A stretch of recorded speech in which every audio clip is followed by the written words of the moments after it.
आता आपण आहोत भोसले घाटात आणि या भोसले घाटामधील सर्वात तुम्ही बोलताय खतरनाक ही टर्न दिलेला आहे हा.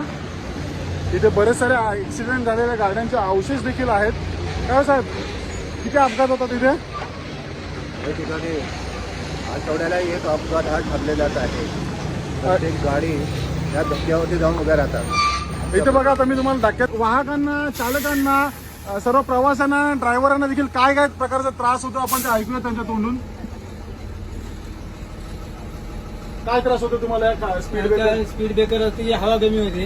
हा, हवा कमी झाल्यामुळे ब्रेक कमी लागतो. आणि ब्रेक कमी लागल्यानंतर तुम्ही इथे ऍक्सिडेंट झालेले मी बघितलं येताना, म्हणजे काही ठोकर वगैरे झालेले. तर असे कित्येक प्रवाशांचा तुम्ही बघितलेला त्या ऍक्सिडेंट झालेला? काही वेळा झालेला नाही. थांबला पाहिजे ना. याच्यासाठी संबंधित प्रशासनाने काळजी घेतली पाहिजे, कारण की प्रवाशांच्या असतील किंवा येणाऱ्या जाणाऱ्यांचा वेळ हा वाचला पाहिजे. त्याचसोबत जेव्हा एखादा ऍक्सिडेंट होतो, ऍक्सिडेंट झाल्यानंतर त्या चालकाचा दुर्दैवी मृत्यू बोला किंवा त्याला काहीतरी गंभीर दुखापत, आणि दुखापत झाल्यानंतर पुन्हा त्या ठिकाणी शासनाची गाडी मदत येणार. मदत आल्यानंतर शासनाला किती खर्च करावा लागणार?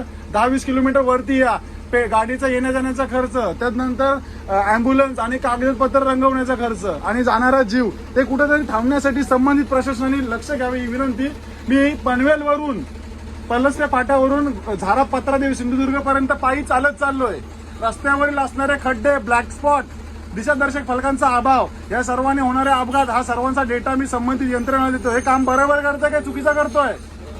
हा, मग शासनाने याच्याकडे लक्ष दिलं पाहिजे की नाही? दिलं पाहिजे ना. हात वर गर्दी करून सांगा जरा, शासनाने लक्ष दिलं पाहिजे की नाही? तर संबंधित प्रशासनाला मी विनंती करतोय की आमच्या या कोकणकरांच्या व्यथा या तुम्ही कृपया बघा आणि त्यांना न्याय द्या. धन्यवाद. जय हिंद, जय कोकण. धन्यवाद दादा.